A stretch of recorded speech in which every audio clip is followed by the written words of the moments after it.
Yakambako pa communication. Kuchika communicate na magabu members wonse. Watu wafunza kwa kupatia ngewa zino. Kufunza kwa wateja kinga bonze tizi kwa mistake kwa.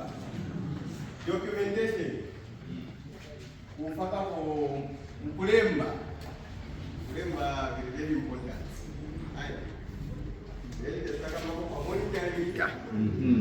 So, mufuna kulembera kuli ba council secretary nkalata kuti tifuna kuchinja tichiteva so. Kuchinja kuli bechilolezo cha ba CS ni chimufaka group yano pa zina yoyipa na zina ya council. So, mukabalembera ba CS panga pite na 2 days. First day ya manager ngati muna patience wembekeza mwenda nacho chilolezo kuti endani muchinje business. Change of business. Remember that the approval yatu, it is based on a certain business. So as you are applying for change of business proposal, most of you mumalemba kalata chabe. Kulibe change of proposal yanyu. So for example, ngati you were into pottery, approve the business yenzeri ya pottery. You want to go into piggery. Sunga using a proposal ya pottery ku piggery EI. Mufunika mwaistako attach new proposal. Kukamba kuti isetenzo ista propose tenzeli na business yaso, but apamanje tifu na business yaso. So you attach the new proposal. When that one is done, izaka bwera kuliwa CS izabwera ku planning. Tizai yanganapo. Ngati ilibwino. Tizaista reply kukamba kuti you can go ahead, but sizasilira pamene apo izakaenda ku CDFC community zaitima ista report kukamba kuti ava approved business yawe nzeri yaso but apamanje bachinja. Ngati siri bwino tizakuuzani it cannot. Vambiri vaise muno timatenga ndrama in the name of gardening but timafuna kuchinja tiende kuchani village banking, because muzi atatu village banking itizakamba kuti ndrama ziri mu vanhu. So kambiri especially ku plateau side, that one we don't approve. Ikabwera is not a guarantee that mabwere samfuno ista. That one we do not encourage.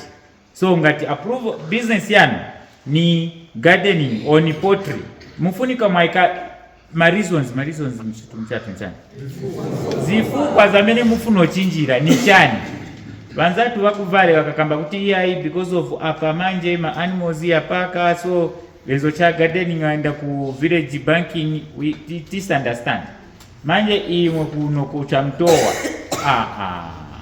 zingatekezo. So dentist attach reasons why do you want to change. So ikabwera will look at it in terms of technical aspect. So ngati ziri bwino we will indicate to say you can go ahead, but ngati ziri bwino tizaista reply same EI. Zambega so that tuone mwetingashitire pamozi. So choyamba mazina anga ndine Mwanza Gift natokera ku Indo Zambia Bank. We are partners with the council and the government to run CDF grants and CDF loans on behalf not only of Lumezi Town Council but on behalf of Chasefu and I believe Lundazi as well. So we are partners with the government senzera pamoja na Boma to deliver development through the CDF module. Ainika nambera chintu chani kuza maningi at poverty level ilipa 80%, 89%, meaning that pali wantu wali 10 nishi vali 8.9 ngovutika. Vali 9 kai palibe mtu point ai. Vali 9 ngovutika almost abedio chitamusha. But nishi ndrama zili mu Mulundazi. Sorry, Mulumezi. Ndrama zili mwai. Wana ndrama tiwaona tefyoka. Ero kambiti kama tichani mfiti. Atwala nalemera ni mfiti. Ifeti mfutika. Okay. So Boma inapanga program ya CDF. Kushta empower ma groups, ma clubs, ma cooperatives na ma businesses through Constituency Development Fund. Nifunse maybe kodi kuti titukuke tifika kuita chani, what should happen? Kainga Lumezi mindset, yes, towards development. We change the mindset towards development. That's right. So ngati wakambati Lumezi wantu wodwala chindano wodwala vantu va Lumezi tefyoka. So poverty ili kuli imwe na ine tefyoka. It means ali poor ni brother watu, ni sister watu, ni uncle watu, ni business watu. So poverty is synonymous with us at a level of 89%. That is worrisome.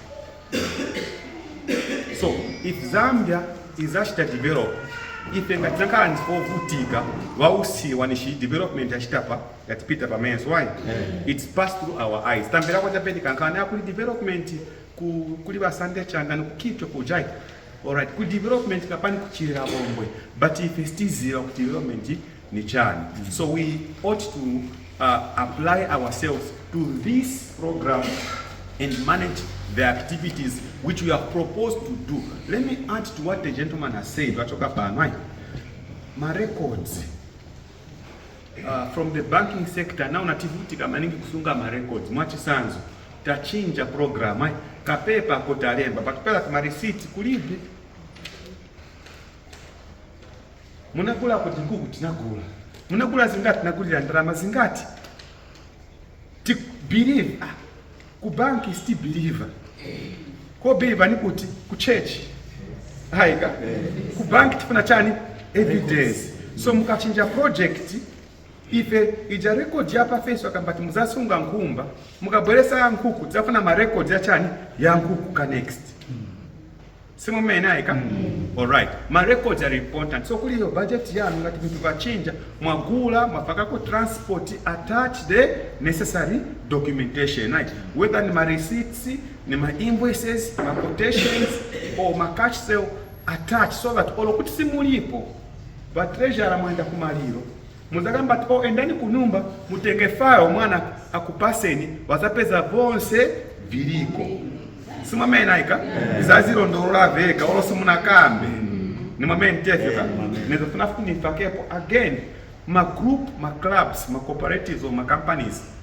For example, muna regular account ku bank maybe 1 year ago or 2 years ago pakati ya kumachinja ma signatories machinja wa chair wa secretary wa treasurer but ifetika na record yabati bajawa kudala ija approve ikabwera ibwera mu account imwanya ono mubwera kimushite kwanje mutenge ifetaranga na record ili muti mu system zakambati uzani wa msimuko na mseteka na msadabo wa bwere mumuzakamba pati ndine chairperson Steve Zile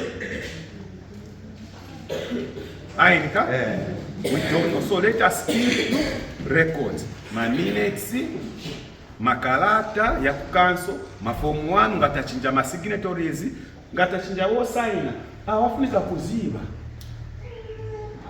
Not just my members atunakuma na tunazio mufunika kuwazisa to ija club tunapanga pesa wantu watatu wawili wanachoka hapo umoza anapa tafaka kwa wakana record. Munaona ma meetings ya kupaki ama vina pelete watu wakambafunza mafunzo waoneka kwa kini vipo because information ni munaisunga munapasa wantu veze branch report back ulisimoneka mushi. So please let us help our district, let us help ourselves and our businesses, our clubs to keep the records in their proper order. Are we all right? Yes. Tentandizira nishituko koichi nichatutonze. Boma tigani zira kwa tipasa ndrama sivinashtikepo vaso. Ma businesses shikira kutikulu saka mudaba che contractor abwere atina borupanga road. Mwana chema desk ya shitakwani ya abwere. Mwana chema but these days tipanga teka ma desk. Yes. Kwa mene kuno kulundazi. I've seen cooperatives, Lumezi, cooperative ipanga ma desk. Kana so shitakwani wabali pira. Nochochokera kuchina here. Meaning tina potential. Boma atigani zira 27 say chance ya pasa munjira abwino. So lekani ndo kuhani ikuya na bwera pano na bwera kushita offer basic financial literacy. Basic financial literacy ndalama zifunika kusensi wa munjira yoyene simome nai sometimes wama kamba ndalama zikabwera zero za kwanje zaenda then drama zikasira zosa kwandi zabwerera muntu angalibe drama ideas yamapapa anzashitapaso mukamupasa ambira kuna Chinese wapaya njoka wakulisa mwaenda kugwira njoka zameni simagwirepo ayi mwambira ta kulika penta kuli busy mwaenda na njoka simasize kugulisa iya mwenda kugula kapenda mwenda kugula busy before long drama zatekwandi zasira tani nzama ngwala kuli ujaone kaniro we need to do what? To help each other. So I've come to do best financial literacy. There are just a number of things I think about, more things I'll talk about and I'll be done. Wasiboni wake mumufumiepo chifuka hours bambo the husband and the wife amuna na wakazi wanapomekezana kuchipinda tenti katege ndrama banzao osaziba ife taona tibasaina kaili we did not know kuti ndiye amuna ndiye waka so after wa MP waenda ku meeting no kambati chakuti club wanatenga ndalama wabwera wadabu abantu wanaenda panja panga ka meeting no wabwereza the following day kubanka imwe ndiye mwane virili ati manje simnaoza sana ati awe tizabweza hapo kwenze mwanya nangoza vinabwera bavuta so please kwa pezekati family emozi bali mu committee remove one so that your money is protected because the record that the bank showed that wajawantanasha bwanje loan wanatenga koma kuja ku club ndrama sinashe bwanje zinafiki vinaenda na polisi. Please, so how money comes in is managed, how money goes out. So we must not use the loan or the grant we are given for personal consumption. It's a problem. It's a problem. Diversions also, I think Mr. Kamuli has mentioned, he has belabored that point. They will scrutinize your plan. But that awe, if example usunga mbuzi, then you want to start paying the loan back maybe in 2 months' time. Nangambuzi bala after 2 months. Then alokuti bali. How long is taking a time in carry to pull mbuzi mambo kwesi moment? So they will scrutinize your plan and find it wanting. So I praise that ina kwezo hile utiputisa bali makamba msipanga sense. Ngumba za mkamba atumusunga simungagulisa in 4 weeks time nipoza. Ndifa mpawe, how do you say it in Tumbuka? Ndifa ntovutika, ndifa kavu. Mutisuze kwa mboka pasha mbuli ase olo mulire. Mwana makamba sipishita kwanje sipanga sense. Sometimes you call the people at the council, watawabweza because whatever person na person sipanga sense.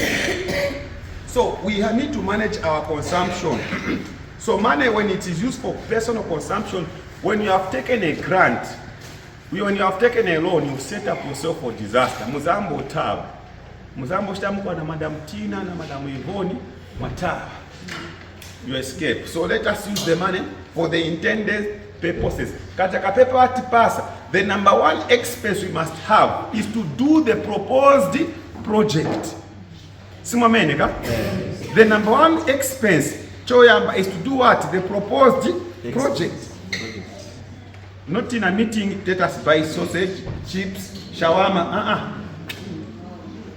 That's not development. But development will go away. Let's say I'm sure they know what Tima using my transport. So, is in dramas go chokera pot. Mameni ma county. Ndafya in drama like ngati magransi tima itana ati seed money. Seed ni chani? Mbeu. Lomba mbeu pamene hapo simna change mwamba kudala kudyama. So wena muzapulesa populo tenga drama iyi na tinausing transport tinagona kurundazi 5 days. It is seed. Kabolo panga budget tizaka muzani uti mkapange budget.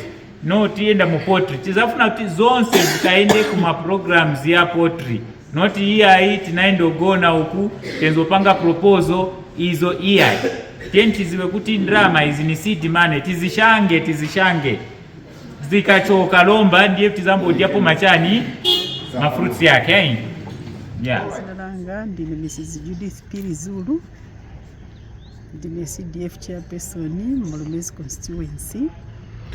Lero takuonani kuti muliko ku meeting yamene wakumana ni omwe apezako mpata ku maloni komanso ma grant a CDF. Mwinazo mwe mwaphunzirako kulingana ndi nzotani? Zikoma kwambiri kubwera kwa ine kuno kuti nipeze kam community ine nane natengako mbali yomvererako maphunziro amene apasiwa. Maphunziro amene aperekewa lero niyo pasana nzeru kuti mitu zikhale zoseguka mukayendesedwe kugwirisira ntchito maloni na magranti. Chifukwa nthawi zino ngapeze munthu watenga granti saziwuta akachita nayo chani, koma umu munaluphunzira kuti mukatenga granti mukayigwirisire ntchito kulingana na cholata ichi munayilembera uchinja yayi imkugranti chimozimozi na kuloni chamene munalemba ndicho mukachita. Osati mwalemba kuti ine mwina nkagula chigayo basi mwachoka kuti ine niendo gula galimoto, ine niendo gula kapena niendo gula nyumba. Mukaguleni chamene mwalemba. Chifukwa mukakhala na maganizo ambiri muzatangwanisa zinthu, ndipo paja mpezeka kuti ndalama lomba kuti ilongosoke si ilongosoka. Chinaso chophunzira nchakuti ndalama ingati mwaitenga mukhale na budget, ndipo budget mwanu muja muone kuti muli na financial management mwamene muzambosenzesera ndalama zija. For example, mwatenga kati mnali kuti mkagula nkhuku zili 100, kuti lero magula ku nkhuku za 10,000 basi mwalemba lero nsiku lanji, lero ni 15 kapena lero ni 16, mwalemba 16 basi mwalemba mukuyapinaso pa column. Lero pa 16 tagula nkhuku basi kuja kosilizira kuja mwaichita reduce machosako 10,000 mwina ni ku 100, 10,000 pakhala chani 90,000 basi na marisiti kusunga yavija vayone magulirapo. Chachikulukulu kuti marisiti yaja asungike bwino kugula folder kapena file so that muzipininga olo mwachita photocopy twina tumarisiti tukhala tung'ono tukhala to feeding matutenga mwendo kachitisa photocopy basi mwapininga bwino yamene tikamba kuti documentation record keeping, kusunga ndi kusamala bwino tuzipangizo togwirisira ntchito kapena ni mkirabu yanu yamene muli nayo padera kuti ndiwe paiwe wekha. Padera posunga bwino zipepala zimenezi kuna mvekanso mawu oti boma lino la Lumezi ili ndi percentage rate ya poverty kaya kuti umphawi kufikira pa 89%, kusimikizira kuti mwina pali anthu 10, anthu 8 kufika 9 ndi anthu omwe ali mu mphawi kwenikweni. Pali anthu omwe apezeka ku meeting imeneyi ndi ambirimbiri kuyikira ponso inu muganiza kuti kuthesana ndi umphawi umenewu anthu aphunzirapo zotani kwenikweni? Zikoma kwambiri. Uthesa umphawi nchosavuta. Uthesa umphawi kuchokera mmaganizo yathu ise, ndipo songa tini kugwesa ndise tekha tigwesa kuti tikhale amphawi. Kutukula ndiseso tifani kotukula because vili mmanja mwathu, vili mmitu mwathu. Tifani kokhala uyika maganizo pamozi. Chamene walemba cholata chilondole, ukachilondola zinthu zizaenda bwino. Kalionera nkoyipa. Komolondola bwino kuchokera pamene paja pa budgeting bwino ukuya nazo ndondomeko zako bwino step by step. Chinaso chamene chipangisa kuti osati tizitukuka tizikhala amphawi uzikonda. Tikazikonda paiseteka sitingakwanisi kuchita chinthu because acheva na chinyanja chokamba kuti chala chimozi sichinyamula sabwe.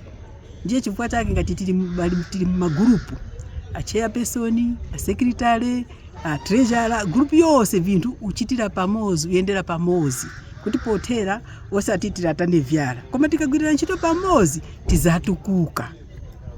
Mwina kuli aja omwe ngakhale ndi mafunso kuti kodi ndalama zimenezi za CDF zilionekadi ku anthu kuno ku Lumezi mungawayankhe motani? ndalama ziliko chizindikiro chakuti olo mumabwerera imwe teri pano amtolankhani mnalowa mumapeza muli vantu maunda mukati otola maloni valimo 31 otola grants valimo 63 chisimikizo chakuti ndalama zili kodi ndipo ava vantu vachoka ku onse mawards yali muno mu Lumezi Constituency yali 11 ali wonse vatingako mbali. So imwe mwanzathu muli kubwalo osanamiziwa osabwerera mbuyo chifukwa boma la UPND ili na chifundo yapereka ndalama izi za CDF kuti zitichoso mphawi ise lomba umwe yaperekera tiwonge zikomo ndipo tisebenzese bwino so that ngati ni kubweza vaja vanzathu amene vatenga maloni kubweza vaja abweze kuti vina nawo atengeko chifukwa ichi chinthu cha munthu mmodzi ni chatose yamene pachizunga kapa kuti national cake nugawana padoko aliyese wala vako. Ndi mwandani zina? Ndine Jumbe Nkoma kuti kuchoka kwa Chief Mwanya Lumezi District Valley Ruangwa Valley. Mwachita benefit chani ku CDF ya? Mwachita benefit grant ya zingati? ya 40,000. Muzambo ingenesa mu business bwa? Tizamba first village banking kakaendo kulako tisifuna ongelako mutunkuku. Okay. Tukazionda ko tunkuku kai kuvali ndio apaza vuta ba game mama tivuta nyama zinasira so tifuna tisi waonda ko tunkuku majako kama gazi. So mwapunzirapo chani muli workshop ya mene mwenzelimwe? Tapunzirapo vambiri bakakiuza ati ndalama hii not vogavana ndalama imfunika maichita invest mu business kakakula then business kakakula ko machinjako business mamba ko inangu not vogavana ati ya indafya grant tenti gawane basi uyangenao kuyai. Munaizi babwanji mwe hii program kuti muchite apply? Program ni area council watu Flaxon Sakala ndiye anapatiuza. Enzo pitamo from village to village. Ni ka number 1 olo munachitaka kudala benefit? Ni ka number 1. Mumvera bwanji mwe mandi topa. Apa tambera mushe maningi. Chiwanga zikoma maningi. Kuli baje bamene siba zindikira kuti CDF iliko ere mwe bantu mapindula mungabauze ko mawe yota? Apa nendo bauza chabe CDF iliko nikaenda uzanka monga ulaliki nzambo bauza abane tenti apply CDF iliko anditandisa ifetitendo tenga so apa. Okay. Zinalani ndine Miriam Jere Nkoma ku club Kolanani Women's Club. Yusankanku yo area Kampondo area. Mwapindula ko vichi ku kansulu na ulendo? Kubiti? I CDF wampani nja vichi? I CDF watipa tikachita apply ya village banking na kusunga mbuzi. So wampani zilinga? 40,000. Lino mongo hapa wamoza wapindulako masambiro aga imwe icho mwasambirapo chomene njivichi chukuru? Ine chinasambirapo chomene kusunga records na planning pambele undasange ndalama kwenekala kuva na plani then ndalama zikwiza plani ilipo kale kulondoza plani yako chiti obwirenge nkumanya ichi mklabu itu na record keeping. Kuli vanyakeso valaosanka kuti panji muchigwirizano chawo valongozi mphauskweni na pauoli vangumphani po mazgouli kuyana na vya kusaina usange kuli valongozi vanthepo pala vatisambizia kuti kuzomeleze ayayi mwanarume na mwanakazi pausweni na uoli vose vave na mipando noti vasainenge yayi chinjani pala ni mwanakazi mlekeni wakale mwanarume wafumepo pa mpando kuti vintu vende makola chifukwa vantu vala pala vapangana veneko kuchipinda vanga mbela ni ndalama. Ni koyamba kupindulako ku CDF panyi mkapindulapo na kale tikapindulapo chikawa chilimika nje 2021 wakampani zilinga wakati pa 40,000 tiliveta nkumba ikwenda uliyo ya kale ikwenda wakamakola na kutiendera wakutiendera. So icho cha mwana nisikaniso kuti muchiteso apply mbu mwasangaso mwaviso wakumpaniso kuvala vakuwanana na kuta CDF ni nkhani waka ya mtu buku munga wapalira po mazombo ndipo sono wakwenekera kutolera po chisambizo chifukwa sono ise tikuyoya kuti ivi vintu tiye tichitenge parata palirika chitaniko apply kuchita ulesi yayi kugongowa yayi ise tikamba nikale kuchita apply tuchita votisola paka pa 2021 vatisola tachita pindulako apa pakuti chitaningiso lomuli pindulako kale chitaningi nditu mpaka tachitaso ndipo apa mwayi watufikira nditu wakuti tichite vichi tisangike koso mwayi uyu kulongoza kuti kilabu itu sono tivenge azimayi bakutukuka chifukwa apa sono tiyambenge kugabana nkumba chakulinga cha chitu nchakunena kuti mabanja yose yawe na ovwiri mmanyumba ngumba izi tili kubeta za kuovwira isa azimayi chifukwa isa azimayi ndise tikusangikana na vichi na masuzgo mmanyumba so tivenge kuti palaza yandana ngumba mngoni tagawana china muntu wawe na ngumba wajibetere pa nyumba pake kuti ovwirikenge masuzgo same village bank tili kuiyamba batikandalama tili jenkadoko pala tanjiziamo iyi village bank nayo kuti ovwira mumavichi mumanyumba tingakongola ndalama tauvwira ko bana basukuru tauvwira ko chakulya nyengo ya njala kugula kufataleza chikula ni vichi kugomezeka kuwezi so ise tose tikuleka kugomeza kuti village bank iliko tikutaya wakanyengo tientiwe na chigomezo cha kuti CDF kuliji CDF iliko bakupeleka ndalama ndimbanandi abachitako benefit so kugongowa yayi mwa bantu azimayi ma clubs ma cooperative kugongowa chatenti chitenga apply mwavi ukwiza kantu kalikose kana nyengo yake mwavi ukwiza pa wazira mwene kwa pachuta wala mulira mpempa po muovu ilikenge so banyane bosa abo bakugongowa kuti yayi baliji kulije CDF bakujisuzga waka tienti ukile mchanya azimayi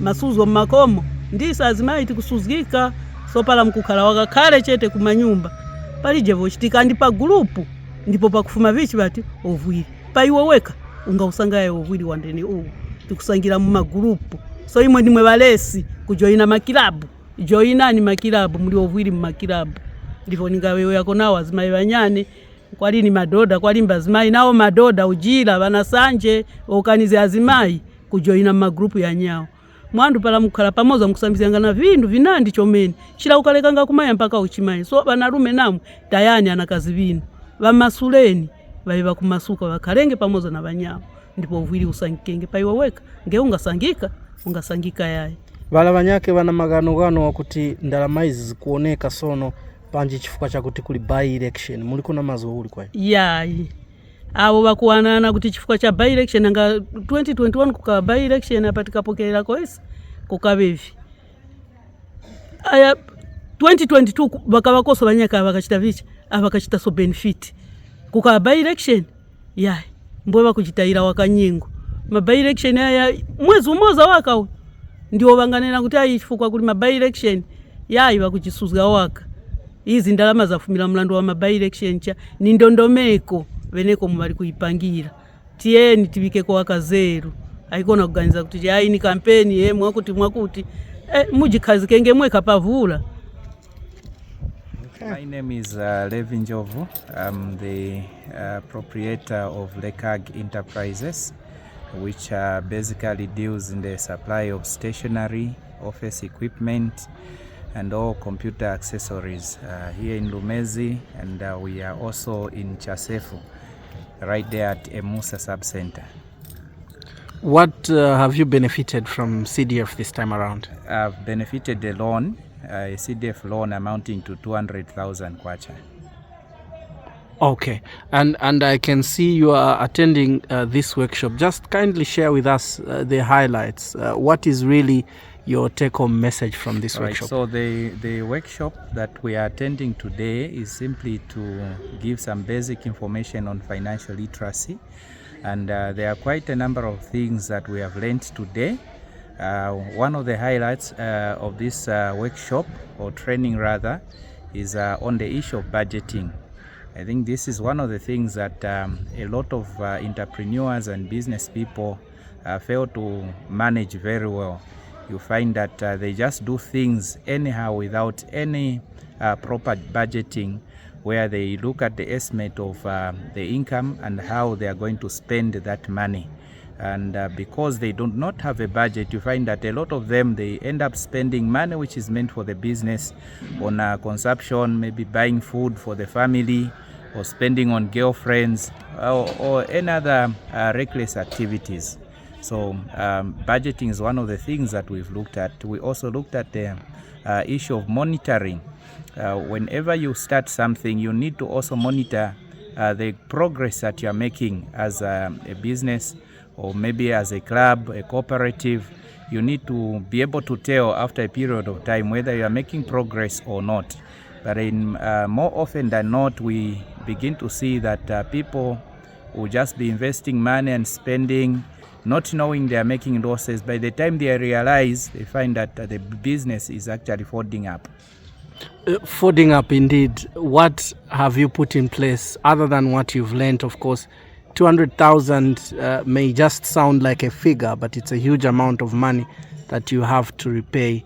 Are there specific stages that you will undertake in ensuring that you repay this loan on time as well? Yes, we put in place specific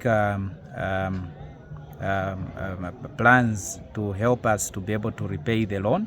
Like I've already stated, we are already into business, and so it will not be a trial and error kind of arrangement.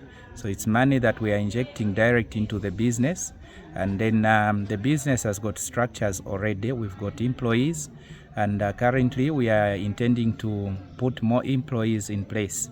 So now how we are going to work with this CDF loan, we'll get a portion of it and invest it into the business right away, and then keep part of that, another percentage, in the bank account, so that whilst we are trying to generate some income from what has been invested in the business, we can use the remaining percentage to do the maybe first 3 installments of our loan repayment. And we believe that after 3 months, the business will have stabilized and will be able to cope with all those monthly installments for our loan repayment. And we believe that within the specified period, we should be able to repay the entire loan. And what we have actually put in place is that all the money that we are receiving from CDF will go direct into purchasing of inventory for the business. All the other expenses will be catered for from other sources, so that we can maximize the profits from that loan amount that we are acquiring from CDF. Others call CDF a scam. Others are calling it a game changer. Where do you fall? CDF is a game changer. And like I've already told you, currently we have about 9 employees that are on our payroll. And with the coming of this amount that we are putting into the business, already there is a plan to employ 5 more people. And definitely 5 more people, it means that 5 more families will be able to benefit from that. So as we get that loan, it's not just about Lekag enterprises, but it's about changing the economy of Lumezi, because 5 families plus the other 9 who are already there, we are talking of 14 families that are going to be impacted even from just that loan. And also we are also looking at the fact that we'll be able to even pay even bigger amounts in terms of taxes to ZRA, which should be able to also help the economy in different sectors as well. All right, thank you, sir.